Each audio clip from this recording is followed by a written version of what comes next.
Bakit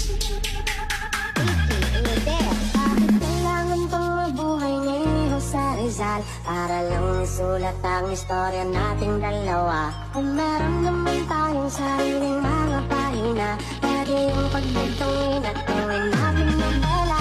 Di na kailangan pang i-storbohin yung nakij. Lito nga sa tabi ko, reverse no rin may tangere. Ako yung krisis tumuin para mo dinig-dinig at tanging himaya clara-lar ang aking mga ngiti. Di totoong misti sa hanap-hanap ko. Di mo ba kilala ang iyong krisis mo?